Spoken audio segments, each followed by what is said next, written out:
uma expedição ao planeta Triacos vitimada pela insanidade, e tudo o que restou foram as crianças, e com elas uma misteriosa entidade alienígena, em And the Children Shall Lead, episódio da terceira temporada de Jornada nas Estrelas que vamos revisitar agora.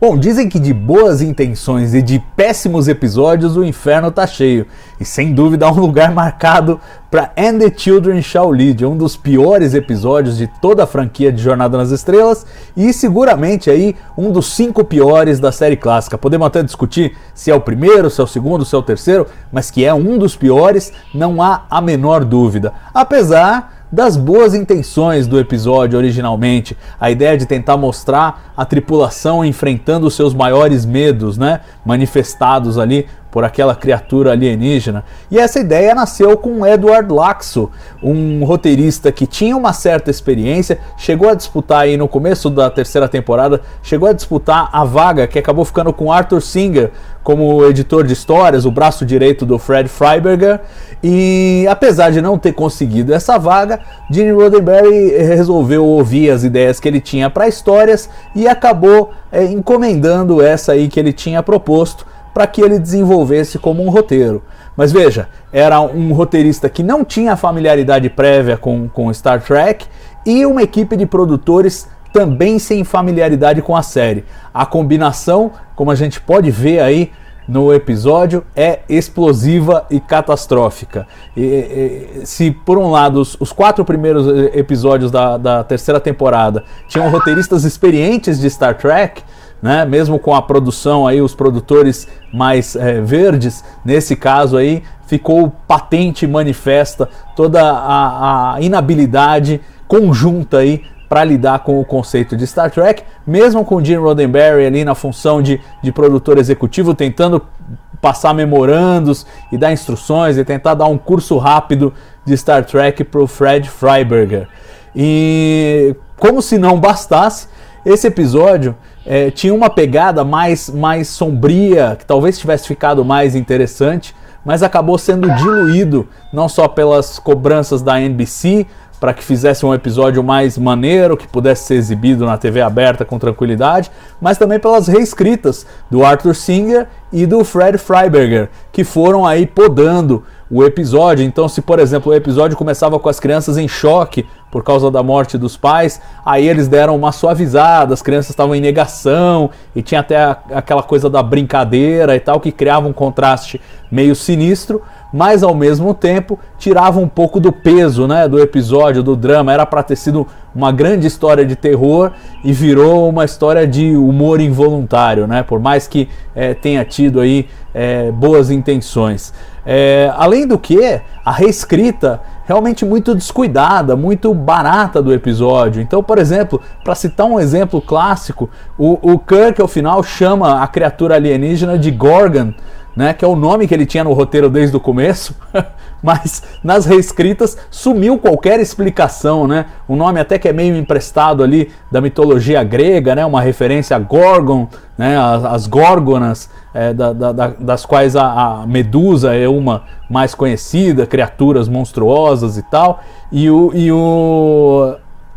há esse empréstimo da mitologia grega, mas não há nenhuma explicação. Então no final o Kirk chama o alienígena de Gorgon e ninguém nem sabe como ele descobriu o nome da criatura. Teve até uma cena cortada em que o rapazinho aí, o Tommy Starnes, conta para ele, né, o nome da criatura, mas a cena foi cortada, então não se encaixou de jeito nenhum.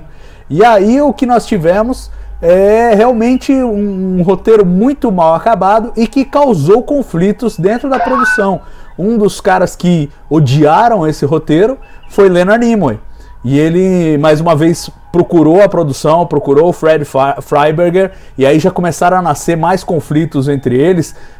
Os dois realmente não se bicaram durante a terceira temporada. A treta começa nesses primeiros episódios, né? Já teve a tensão do Enterprise Incident lá com o romance com a Romulana, e agora com esse episódio. E o Fred Freiberger, por outro lado, quando recebeu a informação do Nimoy de que o roteiro tinha problemas, falou: não, esse roteiro tá ótimo, ele é o que Miri deveria ter sido, né? E claro, Miriam é um episódio muito melhor do que esse. Podemos até... Há quem não goste e tal, eu particularmente gosto, mas sem dúvida era um episódio melhor, mais bem acabado, mais bem resolvido que esse aí que nós acabamos tendo. Mas na cabeça do Fred Freiberger era esse o grande episódio. E isso naturalmente começou a gerar conflitos com o Nimoy, que era um cara muito exigente e sabemos aí, acompanhando a série inteira, muito cuidadoso com o seu personagem. Como se não bastasse isso, para enfurecer o resto do elenco, o Fred Freiberger decidiu fazer um golpe de marketing aí nesse episódio, escalando como o monstro alienígena o Melvin Belli, que não era ator, era um advogado muito famoso, tinha sido o advogado do assassino do Lee Harvey Oswald, né, que foi acusado de matar o presidente John Kennedy, e tinha sido advogado dos Rolling Stones, enfim, era um advogado super famoso, e o Freiberger teve a ideia, não, vamos convidar esse cara para fazer o episódio, e claro que isso aí vai chamar a atenção da imprensa, vai gerar burburinho, e nós vamos ter uma audiência melhor.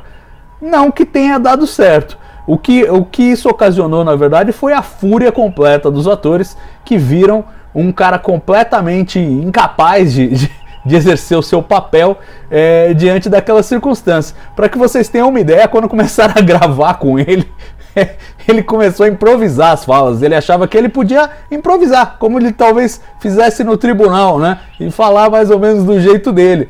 E aí o diretor teve que explicar, não, você tem que seguir aqui as falas, né? Porque tem que ser igual todas as vezes, a gente vai gravar de vários ângulos e tal, e não sei o quê. Aí ele, com algum esforço, decorou as falas, mas uma interpretação completamente desastrada, totalmente travada, tão travada, que quando o Gene Roddenberry viu as gravações com ele, falou, não, vamos botar um efeito aí, uma coisa verde em cima dele, um efeito visual, e vamos também distorcer a voz dele para dar uma disfarçada, porque tá realmente horrível. E claro que os atores em particular ficavam frustrados, embora ele tenha relatado que foi bem tratado durante a produção e tal, os atores ficavam frustrados porque tiravam o trabalho de outro ator para botar um cara que não tinha nada a ver lá, né? Então criou um certo mal-estar sim na produção, sem falar na qualidade do episódio, que acaba decaindo por conta dessa inabilidade do ator, né? Você tem um antagonista que é tão lamentável, é muito complicado você valorizar os protagonistas e valorizar a história. Da mesma maneira, a história toda tinha algumas coisas meio nada a ver, né? Tipo, o Sulu tem medo de umas facas passando pela Enterprise, uma coisa meio surreal, né? O Capitão Kirk começa a ter medo de perder o comando do nada, e aí o William Shatner também tem aquela atuação absolutamente exagerada, digamos, os piores momentos de Shatner, assim, de um exagero profundo. Então as atuações também estavam totalmente desreguladas, né? Você tinha o Melvin Belli de um lado, que não conseguia fazer nada direito, e o próprio elenco principal com dificuldades aí de retratar o seu papel de uma maneira mais convincente, até porque o roteiro não ajudava, né? Então quando o roteiro não ajuda, o ator acha que precisa se sobressair ali para defender o que não está escrito, e acaba pondo tudo a perder de uma vez. Então assim, é curioso, porque é um episódio que você vê o primeiro, o segundo ato e tal, ele vai funcionando, de repente ele pega uma ladeira abaixo e tudo acaba em completa destruição. Um episódio sem pé nem cabeça, sem a menor qualidade mesmo, e que dá certo desespero, certa angústia de ver ele se encaminhando para um desfecho em que você não vê recuperação. Lembra muito, nesse sentido, o The Alternative Factor, né? Da primeira temporada, que também é um episódio que tem um teaser excelente, ele tem uma provocação, parece que vai ter uma história fantástica ali, e de repente ele desce a ladeira, é só o Lazarus caindo do penhasco 20 vezes, e não tem história, não tem muita sustentação. Isso muito pela inabilidade dos produtores aí de entenderem o conceito de Star Trek, de valorizarem um roteiro talvez mais bem escrito, né? Então, um exemplo, o Gene Roddenberry mandou lá um memorando falando, olha, do jeito que vocês estão fazendo, o Capitão Kirk tem medo de perder o comando sem que nada aconteça para isso, a não ser que as crianças tenham o poder de manipular a mente, Isso aqui não faz o menor sentido. E aí qual foi a solução? Em vez de construir uma história interessante que fizesse sentido o Capitão Kirk ter medo de perder o comando, ele simplesmente, o Fred Freiberger, pega aquilo, vira de ponta cabeça e fala, então tá bom, então as crianças têm o poder de manipular a mente. E aí constrói a história de uma forma muito mais artificial, de uma forma muito menos interessante do que ela poderia ter sido. Pegou o atalho ali, o caminho mais curto para concluir aquela história, e é claro que o resultado não poderia ter sido bom. Um dos destaques que a gente pode mencionar é a participação do Craig Hundley, esse moleque aí que faz o Tommy Starnes. Talvez você estivesse familiarizado já com o semblante do rapaz, porque ele fez o sobrinho do Capitão Kirk em Operation Annihilate, do final da primeira temporada. Ele volta em outro papel e, curiosamente, era um moleque já meio famosinho na época. Ele tinha uma banda, tocava, tal. Então ele era um ator mirim aí relativamente conhecido, que voltava para o seu segundo papel em Star Trek, e nada a dever aí, né? Na medida do possível, as crianças fizeram o que dava para fazer. Certamente não é culpa da atuação das crianças que esse episódio tenha sido tão catastrófico.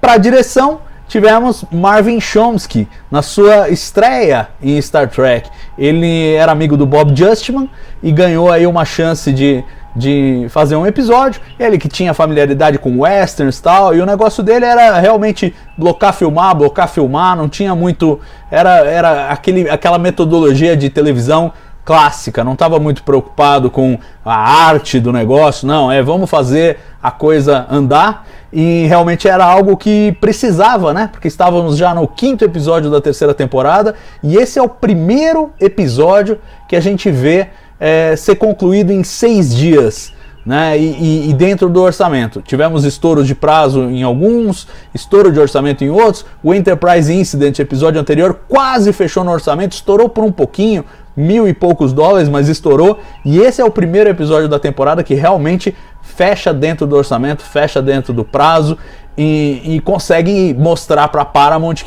que a produção estava realmente levando a sério essa coisa de cumprir o orçamento ridiculamente baixo que estava sendo imposto na terceira temporada. Esse episódio também traz a primeira visão que nós temos do Arboreto, né, uma sala de recreação ali com umas plantas dentro da Enterprise. É um cenário que já tinha sido feito para Elan of Troyes e acabou a cena que foi gravada lá acabou sendo cortada daquele episódio, então a primeira vez que nós vemos o Arboreto é aí. E assim, é aquele episódio que cumpre a sua função de entregar aí 50 minutos para a NBC dentro do prazo e dentro do orçamento. Mas fora isso, não tem muito mais a se celebrar de And the Children Shall Lead.